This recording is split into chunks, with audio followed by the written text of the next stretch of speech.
നമസ്കാരം. Patriot cinema തിയേറ്ററിൽ നിന്ന് കണ്ടുകൊണ്ടിരിക്കുന്ന സമയത്ത് എൻ്റെ മനസ്സിലൂടെ ഓടി മറഞ്ഞ ചില സംഭവങ്ങൾ നിങ്ങളുമായി ഷെയർ ചെയ്യുകയാണ്.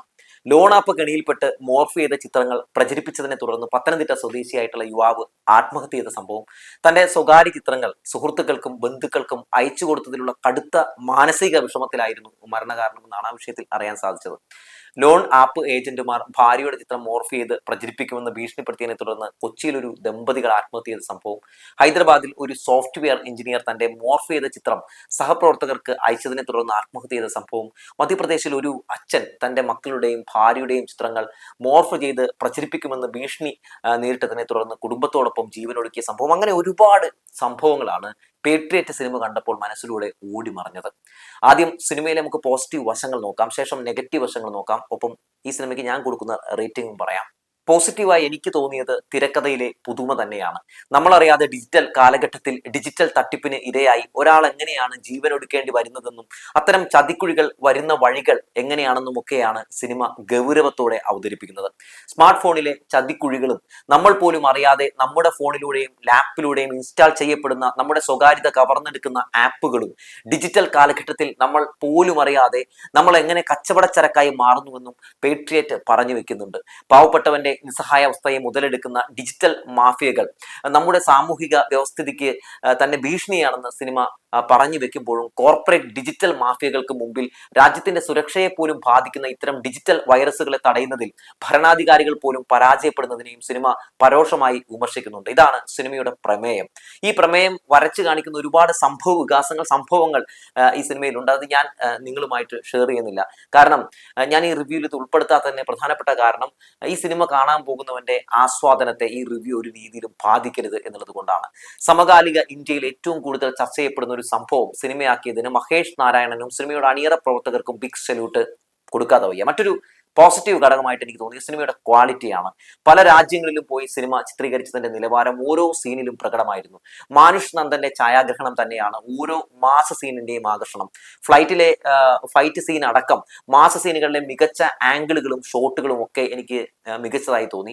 മഹേഷ് നാരായണന്റെ തിരക്കഥയും സംവിധാനവും നിലവാരം പുലർത്തി. മഹേഷിന് സംഭവിച്ചതിനെ പറ്റി പിന്നാലെ ഞാൻ പറയാം കേട്ടോ, കുറച്ച് പറയാനുണ്ട്. മമ്മൂട്ടിയും മോഹൻലാലും ഫഹദും കുഞ്ചാക്കോ ബോബനും നയൻതാരയും ഇന്ദ്രൻസും അങ്ങനെ സിനിമയിൽ അഭിനയിച്ച എല്ലാവരും തങ്ങളുടെ വേഷം ഗംഭീരമാക്കിയിട്ടുണ്ട്. ഇനി എനിക്ക് തോന്നിയ സിനിമയുടെ നെഗറ്റീവ് വശങ്ങൾ കൂടി പറയാം. ഒരു ചെറിയ പ്രമേയത്തെ വലിച്ചു നീട്ടി 3 മണിക്കൂർ പറഞ്ഞത് വലിയ കല്ലുകടിയായി തന്നെ തോന്നി. തിയേറ്ററിൽ ഇരുന്നപ്പോൾ വല്ലാതെ ലാഗടിപ്പിച്ചു ഈ സിനിമ എന്നുള്ളതാണ്. അതുകൊണ്ട് തന്നെ ഇഴഞ്ഞു നീങ്ങുന്ന ഒരു ഫീൽ പലയിടത്തും മടുപ്പുണ്ടാക്കി. മഹേഷ് നാരായണൻ തന്നെയാണ് സിനിമയുടെ എഡിറ്റിംഗും നിർവഹിച്ചത്. പക്ഷേ ദൈർഘ്യ കൂടുതൽ ഒരു മുഴുനീള മാസ് സിനിമയല്ലാത്ത പേട്രിയറ്റിന് വലിയൊരു ഭീഷണി തന്നെയാണ്. ഒരു ഡോക്യുമെന്ററി പോലെയാണ് സത്യത്തിൽ ഈ സിനിമ കണ്ടപ്പോൾ എനിക്ക് ഫീൽ ചെയ്തത്. മഹേഷ് ഒരുക്കിയ സംഭാഷണത്തിൽ, പ്രത്യേകിച്ച് ലാലേട്ടൻ മമ്മൂക്ക ഡയലോഗുകളിൽ പലയിടത്തും പ്രേക്ഷകരെ കൊണ്ട് കൈയടിപ്പിക്കാൻ വേണ്ടി എന്തോ പറയിപ്പിച്ച് മാസ് ഉണ്ടാക്കാൻ ശ്രമിക്കുന്ന പോലെ തോന്നി. അതൊന്നും ഉദ്ദേശിച്ച രീതിയിൽ വർക്കായിട്ടില്ല താനും. മമ്മൂട്ടി മോഹൻലാലുമുള്ള പല സീനും മമ്മൂട്ടി ആരാധകരെയും മോഹൻലാൽ ആരാധകരെയും ഒക്കെ ആവേശത്തിലാക്കാൻ വേണ്ടി ഒരുപാട് മഹേഷ് നാരായണൻ കഷ്ടപ്പെട്ടിട്ടുണ്ടെങ്കിലും അതൊന്നും വേണ്ട രീതിയിൽ വർക്കായിട്ടില്ല. മറിച്ച് ഫീലാണ് ആ സിനിമ കണ്ടപ്പോൾ അത്തരത്തിലുള്ള പ്ലാസ്റ്റിക് സ്വഭാവമുള്ള സീനുകളോട് തോന്നിയത്.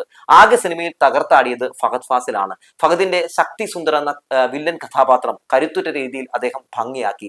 ലാലേട്ടനെ പോലും മഹേഷ് നാരായണന് ഭംഗിയായി ഉപയോഗിക്കാൻ കഴിഞ്ഞില്ല എന്നാണ് എനിക്ക് ആ സിനിമ കണ്ടപ്പോൾ തോന്നിയത്.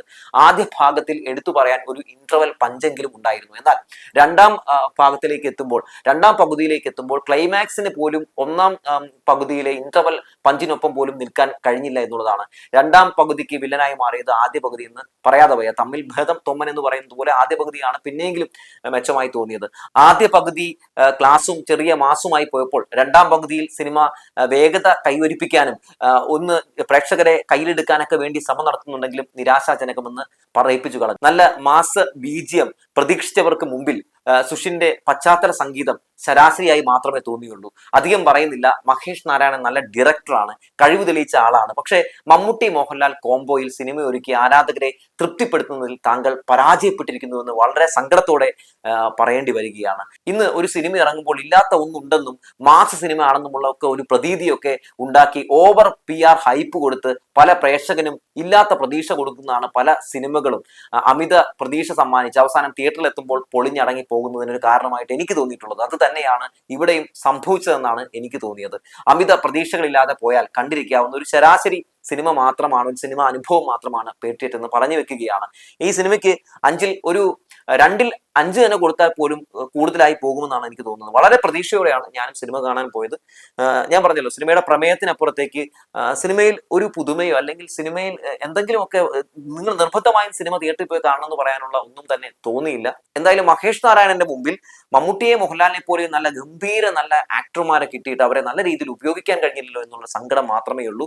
തിരക്കഥ മറ്റേ ആരെങ്കിലും കൊണ്ട് എഴുതിപ്പിച്ച കുറച്ചുകൂടി മാസും കുറച്ചുകൂടി ഗംഭീരമായിട്ടുള്ള സീനും ഒക്കെ ആഡ് ചെയ്തിരുന്നുവെങ്കിൽ ആ സിനിമ എത്ര മനോഹരമാകുമായിരുന്നു എന്ന് എനിക്ക് തോന്നിപ്പോയി എന്ന് പറഞ്ഞു വെച്ചുകൊണ്ട് നിർത്തുകയാണ്. ഇതെന്റെ വ്യക്തിപരമായിട്ടുള്ള മാത്രം അഭിപ്രായമാണ്. സിനിമ നിങ്ങൾക്ക് തിയേറ്ററിൽ പോയി കണ്ട് അനുഭവിച്ചറിയാവുന്നതാണ്. ഈ റിവ്യൂ കൊണ്ട് തിയേറ്ററിലേക്ക് ആരും പോകരുതെന്നോ അല്ലെങ്കിൽ ഈ സിനിമ കാണരുതെന്നോ ആഹ്വാനം ചെയ്യലൊന്നുമില്ല. ഞാൻ പൈസ കൊടുത്ത് കണ്ട സിനിമയെ പറ്റിയുള്ള എന്റെ അഭിപ്രായമാണ് ഞാൻ നിങ്ങളുമായിട്ട് പങ്കുവെക്കുന്നത്. നിങ്ങളും പേട്രിയറ്റ് സിനിമ തിയേറ്ററിൽ പോയി കണ്ടതാണെങ്കിൽ തീർച്ചയായും നിങ്ങളുടെ അനുഭവം നിങ്ങൾക്കും കമന്റ് ബോക്സിൽ പങ്കുവെക്കാവുന്നതാണ്. സിനിമ പൈസ കൊടുത്ത് കാണുന്നവന് അഭിപ്രായം പറയാനും കഴിയുന്ന ഒരു നാട്ടിലാണ് നമ്മൾ ജീവിക്കുന്നത്. അതുകൊണ്ട് നിങ്ങൾക്ക് ധൈര്യമായിട്ട് നിങ്ങളുടെ അഭിപ്രായങ്ങൾ പങ്കുവെക്കാമെന്ന് പറഞ്ഞു വെച്ചുകൊണ്ട് നിർത്തുകയാണ്.